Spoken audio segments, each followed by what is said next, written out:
All right. Do you have the screen in the background? No. I mean, it's not in the shot at all. Nope. All right. Sure. I'm gonna say if I wanted to put up like something fun. Nice. Do you want the screen in the background? Like maybe just a little touch of it, just to see what's going on. And Dude, you know it's overexposed anyway. sure.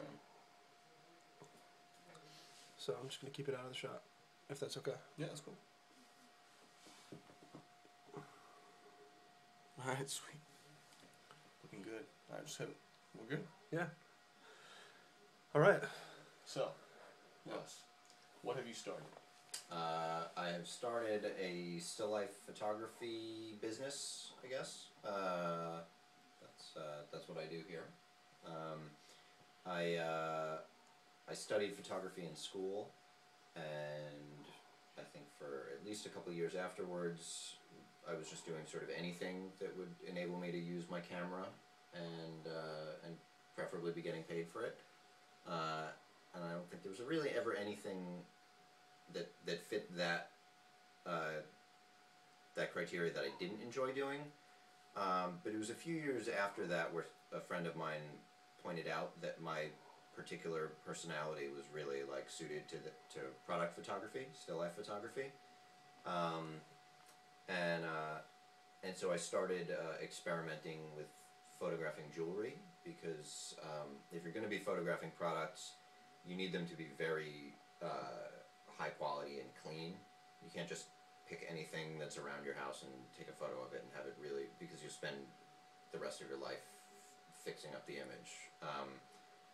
Like when people really do product photography, they'll pick through 1,000 identical things until they find the one that will photograph the best, and that's the one that they shoot. And so for someone sort of starting out with it, that's not easy to do.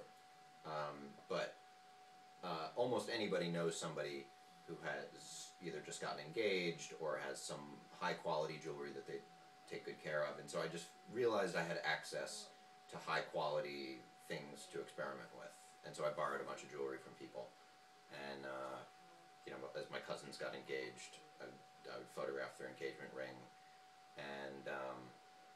And as it turns out, jewelry photography is kind of the hardest thing to photograph there is. It's reflective metal. It's stones that only look good under certain light that makes metal look terrible, and it's super macro, so you need to be very close to it, which means there's problems with focus, and there's basically a lot of problems to solve. And I realized exactly kind of what it is that I like doing, is having a thing that's a problem and just working through all the tweaks of it. And I think what sets me apart from a lot of other people who don't want to do this kind of stuff is that like I have infinite patience to sit and work on something like that.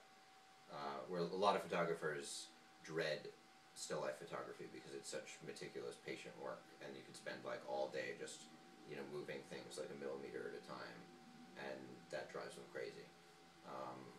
But that I actually kind of like. And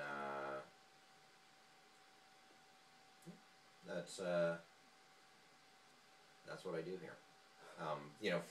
From jewelry photography, it moved on to non-jewelry product stuff, and I guess the other thing that kept me doing it is that you end up developing a collection of very specialized tools. Basically, especially starting out, you have to kind of do your own styling, which can mean making something be a few inches higher so that you see more of it. It could mean sticking two things together so that they don't fall, cheating gravity, cheating perspective, making something look hot or wet, or some way other than it is, making something that's reflective be not reflective, also that the actual photo of it looks more like the impression of it that you have in real life, that you might not get from you know, like everybody's taken a snapshot of something that looks cool, and they're like, this looks terrible. And it's because to take a really good photo of just about anything, you have to go through a lot of work to like recreate a better version of something that's like how the actual light is. You know, usually means making it a lot brighter, but then keeping the character of the original light. That's making you say, I want to take a photo of this thing I'm eating, or this product someone's selling, whatever it is. Elaborately recreating light that's realistic takes a lot of tweaking and tools. And I think another thing that keeps me doing this is that I would probably be buying all this junk anyway. Like anytime I meet someone who does something very specialized, I'm immediately looking at their shop and wanting, like, oh yeah, cool, I definitely want like an arc welder and blowtorch, stuff that I don't have any need for, but I just want to know that if I ever did need it, I'd be like, oh cool, that the arc welder, that's over there. And I think a lot of that has to do with my dad's father was a plumber, and my dad ended up inheriting like a whole plumber supply of things, and my dad was really still is really into bicycling, and like had 7, 8 like high-end bicycles in our garage, and like a whole bike shop worth of tools, and there were electrical tools, and so there were just tools all over the place that did really cool stuff, and I always kind of wanted to fiddle with them and have them all, and so still life photography, it's a nice kind of combination for me of engineering and art, and I don't know if I'd really be satisfied with just one or the other. What were some challenges that you faced? Well, one of the main challenge that I think anybody faces is that everything in photography costs more than $500. Like every little bit, you know, if you want the good one, it costs a lot of money, and unfortunately, it's one of those areas where, like, you know, if you get into cameras, you know, everybody asks me what kind of camera they should buy, because I'm like, I'm the guy who's going to have an answer to that. And it's like, well, you can buy this camera that's good, it's better than, you know, most people will have, and if you buy that, within 2 years, you'll be buying a camera that costs 3 times that much, because this camera is good enough that you'll learn it and you'll get into it, and it will teach you up until its technical limitations, and then you'll say, oh wow, I really should have initially just bought the $1,000 lens instead of the $300 one, because now I can see what difference that will make. And so I tell people what you should do if you really think that there's any potential of getting at this is just from the outset, you know, don't pay the tax on learning that is buying like what you can afford. Like, go all out, because at a certain point you will come to appreciate that. And so I know that because my first lens cost $100, and when I look at any picture that I took with it, I can't look at it.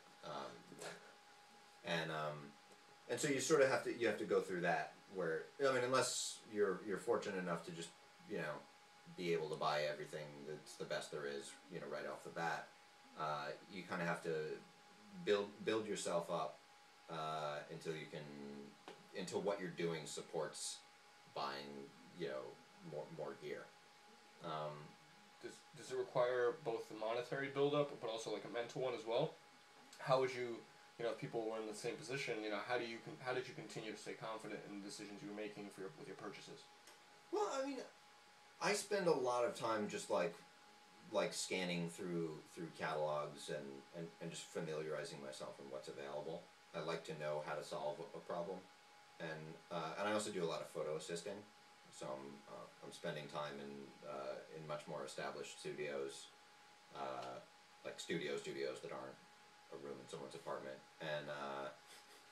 And so you get to see kind of like, well, okay, what are the most professional people in the industry using to accomplish the same kinds of things? And usually they're using stuff that costs thousands and thousands and thousands of dollars. But I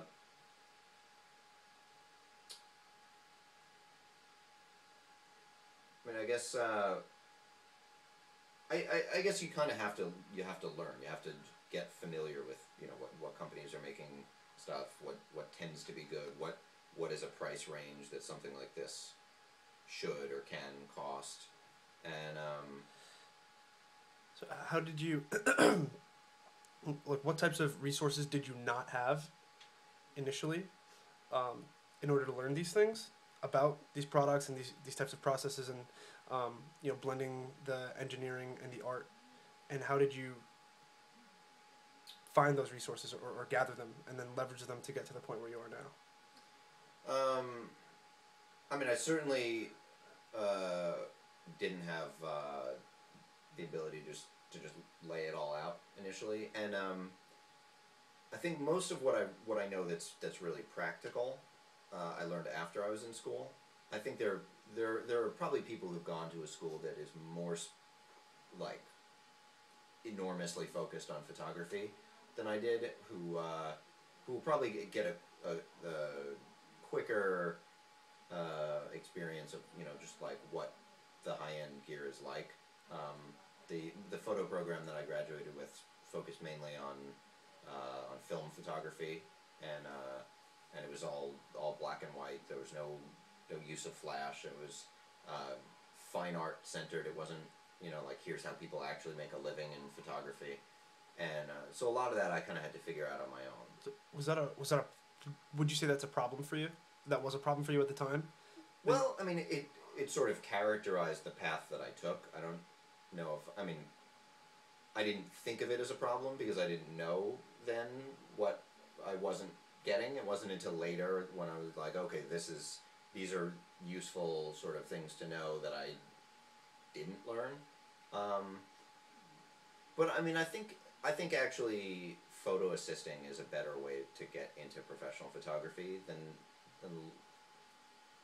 any class in school really could be, because you get to see sort of it in practice in a sort of apprenticeship sort of way, and I think there is a benefit to a more generalized learning of art and photography, even if it is like fine art centered. You learn about composition, you learn the ways that people did stuff before Photoshop, and that all does help. It's not a completely unrelated discipline, even if it's not specialized in what it is that I do. But I also think that at the time, had I gone to the best photo school or whatever, I don't know that I would have even been thinking to focus on what it is that I've decided now to focus on that I really like. Like even that discovery took a while. Why did you decide to focus on it? I mean, I realized that although I think I do a decent job of photographing people, that wasn't really what I like doing.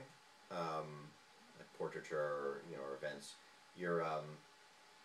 There's a lot of kind of like this rapport building. They call it, where you're like interacting with people. You're sort of making them laugh. You're making them smile. Or whatever. And what was happening for me is that I'd be looking at the photo, and I'd be saying, okay, I need like a little bit more like reflection in their eyeball, and so like I'd be telling them things like, okay, I need you to move your eyelid like a centimeter up, or I'm just like staring right at them, and they're like, what's going on? And it's like, no, this isn't anything about you. I'm just working out technical problems here. I'm really approaching photographing people like still life photography, where it's like I'm just like moving little things rather than make people smile. I'd be explaining to them that what will work the best for this thing is if you're smiling like the picture that you see in a dentist's office, where we need to see like all of your upper teeth, your lip needs to be here, you need like flex this muscle, which isn't really how people smile, but some people are bad at smiling. People who work on on on a red carpet, they've studied this. There's like you'll see every photo of a celebrity. They're making exactly the same smile and they're holding it, and that's hard to do for a normal person, or anyone who hasn't been trained in it. And so I figured, okay, like the best thing to do is just give people like a little crash course in how to smile well. Like actually, do this thing, move your face this way, but that other people can just tease it out of someone, and I realized like that isn't really ideal for me, and I like working where the subject doesn't have an emotional commitment. Also, still life photography has a benefit of not requiring as big a production. Like I couldn't do a fashion shoot in here. There isn't enough space between the camera and the person. There isn't enough room to have background. There isn't enough room for a hairstylist, a makeup artist, and clothing stuff. All this extra stuff that goes on in that production. So this was sort of just more suited to my temperament. So for you, it's not still life photography is something that you necessarily decided you wanted to do, or something that you realized you wanted to do. A little of both. I realized I wanted to do it, and then decided to kind of like focus on that, and that has felt like it was a good move. Did you have any? Did you ever doubt yourself in your decision to move forward with doing only still life photography? Like, I don't do only still life photography. That's the only thing that I put effort into doing. But if anybody asks me to do anything else, I mean, I still know how to do it. And different disciplines of photography aren't as different as most people who are on the other end of it think. Everybody wants to get someone who specializes in what they need. But anybody who is reasonably confident can probably do a broad range of things fairly well. So, if somebody needs a shot of themselves for a book they're writing, I do that occasionally. It's just that's not what I put out there that I want to be doing. Right. And so is this your only gig, or is this? I do photography. I do occasional photo assisting and retouching also. I do on a freelance basis.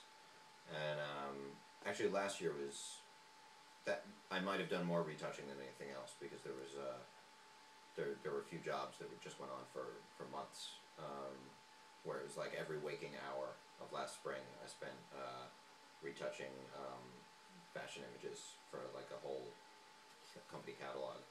And it was just they had so much work that if I slept, or if I did anything other than that, then I was going to actually have to outsource it, because they needed so much done in X amount of time that I just had to spend all the time that I could working on it, which of course was fine, because it was a good spring.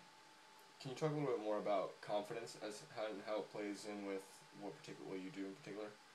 You mentioned that word before, and it sounds like it's kind of you're running your own business. How does confidence play in, especially for what you do? Well, I mean, I guess some people can probably fake it till you make it, sort of a thing, which isn't really the way that I tend to think about things. Like, if I'm going to be working on something, I want to know, like, inside and out what the technical problems associated with that are, and how to solve it. And I don't like leaving things to chance. And I suppose there are a lot of people who might never even realize that there is this kind of perfection of technique that they can get, and they're just sort of saying like, oh yeah, I'm doing it, and they won't see these microscopic little issues that I'll focus on. And so for me to take something on, I like to know already how to do it. I don't like to be learning it as I go. I mean, that's happening anyway, but to the extent that it's within my power, I'll read the manual of everything that I'm going to be working with ahead of time. And so when someone says like, oh, like we want that to kind of look different, and we want the side of that thing to not have that highlight on it. I want to know, like, okay, well, for that we do this, and that's I'm more comfortable working when I'm not, worrying about, figuring something out ahead of time. Like, I want to know. Who's someone that played a role in this whole development? Well, definitely this friend of mine, Matthew, who I was working with a few years ago. He's the one that we had started kind of like working together a little bit, doing like headshots and portraits, and he's the one who pointed out to me that my temperament would be very suited to still life photography, and I don't know that I had necessarily thought of it that way before he mentioned that, and I mean, he was spot on. He's a good reader of people, and I think he had also dabbled in jewelry photography and found it just too complicated and difficult and stopped doing it. But he was like, why don't you try that? And that sort of built into what it is that I'm focused on now. Do you ever lose the motivation to keep doing this? I mean, not really, because it pays the rent, and so kind of have to keep doing it because it's the job. But also I guess the nice thing about photography in general is that you can be doing something very different from one day to the next. And so if you sort of have a short attention span, like you could be shooting jewelry one day, which is really kind of its own kind of photography, and then totally different kind of product one day. So far this year, I took a bunch of photos of tea for a tea company's website. Then the next day, I was assisting a swimwear shoot in Puerto Rico, on the beach, and it was just you couldn't get more different than that, and so yeah, I might have been able to get bored with just kind of one thing or another, but the field itself is varied enough that it keeps me interested, especially since I also do retouching work and and other stuff.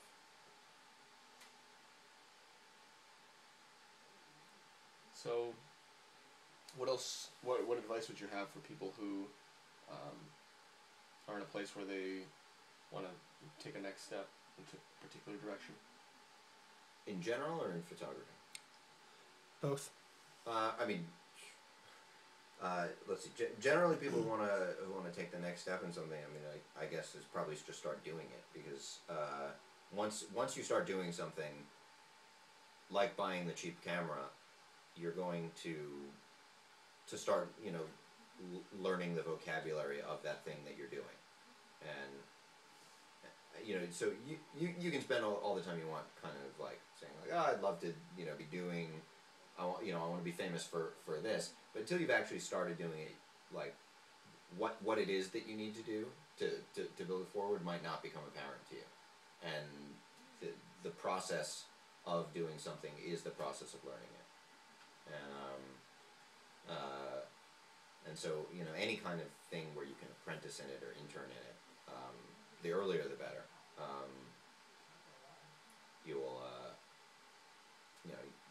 You'll just start to see like what are professionals doing, what is this whole thing about, and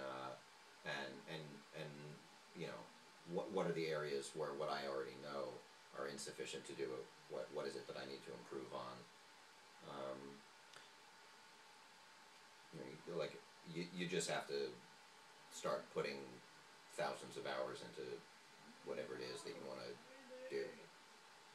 I feel like an underlying theme in everything that you've talked about is time.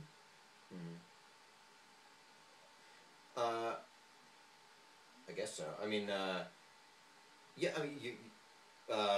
You got to spend time doing something in order to get better at it and have it just be effortless. and then also, I mean, I don't know if I mentioned it, but I almost everybody who meets me finds me like remarkably patient, and like almost across the board. That's people will say, I'm amazed that you are able to just stay focused on a thing like this that would just make my brain explode, and so I mean, there's sort of that long-term patience of just sort of like over a few years becoming an expert in something, and then there's the like maybe we're just talking about like 6 hours of a day or 10 hours of a day kind of patience, where you need to just be able to say like, well, whatever like problems I'm encountering, however this isn't working for me, whatever, you just have to just sort of like sit and keep doing it and not let that drive you crazy. At least in something, I mean, maybe there are things where you don't need to be patient to do them, but those aren't things that appeal to me as much, because since I'm very patient, you know, I might as well do something that needs it. Do you think starting is something you do once, or something that you have to learn to do every day? It probably depends what kind of a thing you're starting. I know there are certainly starters who are just constantly thinking like, okay, like, you know, how can I this thing that I'm interested in, how can I turn that into something? How can I turn that into something? But you know, something like a business like this, there are categories. There's like starting to learn it technically. There's starting to like make any money at it. There's starting where you're like, okay, now I'm maybe at the point where it's like, oh, I need like insurance, you know, for the business, you know, so I need to start learning how that all works, you know, or starting learning marketing, and you know, I mean, I guess you get to a point where all of that the ball is rolling, and then you just sort of, then you have, you know, a career,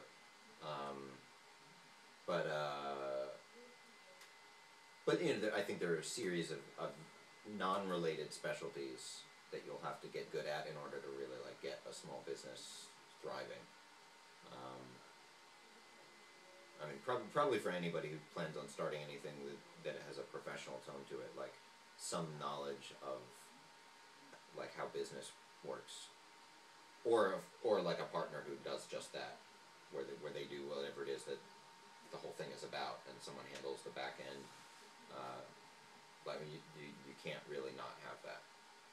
And I know a lot of people who are pretty good at photography, but just don't know anything about business and don't want to. Like the whole idea that, okay, like you can't just take pictures and have money materialize out of nowhere. Like they don't like that, and so they're very resistant to it. Particularly people who are even better at the art side of things than I am. It feels like a kind of cheapening of what they do to have to also make it a business, and that doesn't really work, because you need it to be a business. Someone has to be doing that. It doesn't have to be the creative person, but someone has to. Throughout your evolution, going from not being a photographer to being the photographer that you are now, when would you say the point is that you realized that this is something that you want to make a career out of? And what triggered that? I think somewhere like maybe midway through college. I didn't plan initially to be a photographer. I think initially I was thinking computer science, and then I kind of realized some way through that wasn't really what I thought computer science was. Like I wanted to be working with computers, not designing and building them. And I want, you know, I don't know, I kind of like floated around aimlessly, and then just started.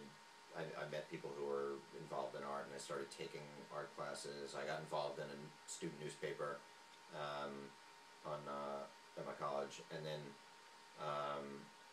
just for that I started learning Photoshop, because we were just fiddling around with images, and I got briefly interested in stop motion animation and just started dabbling in that, and then realized that that was actually making video out of a bunch of still images, and getting better at still images would make me better at that. And so I took a photography class,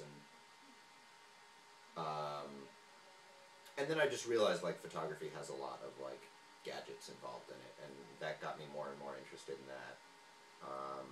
And I just sort of, built out from there. That ended up being what my degree is in, and that's probably the most I ever enjoyed studying anything. It felt the most right to me. It kind of like it pushed all the buttons of like there's a bunch of gadgets, it's problem solving, there's a lot of like math involved that's not necessarily like sitting with a pencil kind of computational math, but like a more like intuitive sort of like physicsy math,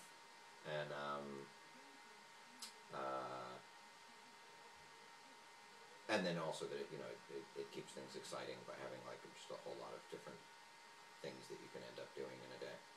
What did you enjoy least about it all? Is there anything that you didn't enjoy about it?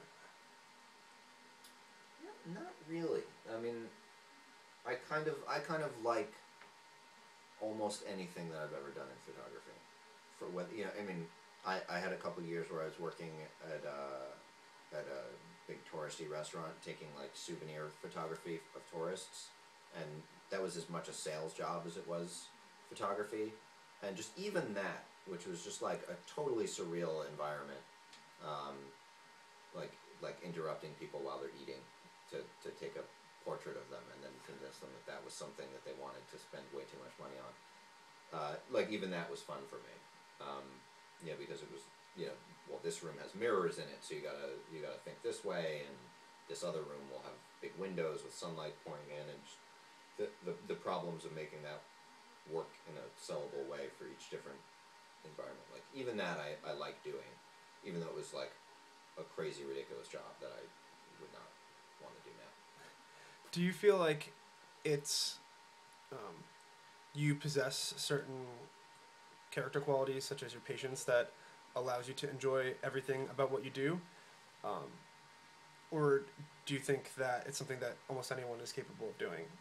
And how would someone who doesn't find themselves continuously capable of doing that, how could they learn how to do that? Well, I mean, there's definitely other kinds of photography that other personality types are better suited to than what it is that I do. I think that it works very well for me to do this kind of thing, but there are people who can take photos that work very well without really knowing anything about the technicals. Some people have they have like a feeling that they want to convey in a photo, and they have a whole fleet of assistants that work out technically what's involved in making that feeling exist. There are people who kind of like their photography. It's almost like a workshop, and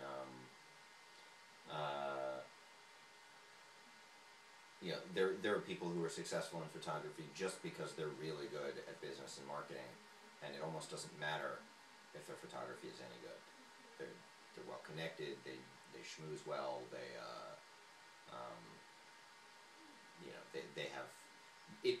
They have a style that's unique enough that people say, okay, like that person's photography will be recognizable just because it looks like that person's photography. So we're going to hire them all over the place, and it isn't about technical perfection. And I don't know that that's the kind of thing that I would be particularly good at, but other people, they make that work. There are professional photographers who don't know half the settings in their own camera. It's just that's not what it's about for them. And I can't really say that one way is better than the other, because I mean, some of those people make more money than I'll see in my entire life. And if that's your metric for success, then there's the way to do it. But But I guess it depends. I think depending on what it is that someone is capable of, they can find a niche in photography to work on it. Anything else? We asked about advice for people who want to start. That was really good. I just feel like you're so lucky to enjoy everything about what you do, and that some people aren't that lucky. That they love parts of what they do, and they completely despise other parts of it, and that sort of causes them to lose their motivation for their passion. Mm-hmm. So I don't know if you're just lucky, or if you came about enjoying everything through some process, and there were certain things that you did, overcame, or like steered away from in order to enjoy so much about what you do. Well, I definitely think that the field that I've specialized in has helped that, because if I had to kind of like deal with like in fashion photography, you get a lot of people who have people talk about there's attitudes, there's like prima donnas, and the kind of like the art world, like there's this sort of like it's cliquish, or it's like like that's not fancy enough, these kinds of things, and that's not really. I would be less happy being perpetually in that environment, although I like plenty of the stuff I assist at is deals with that. But if that were my day-to-day, I don't think I'd be as satisfied.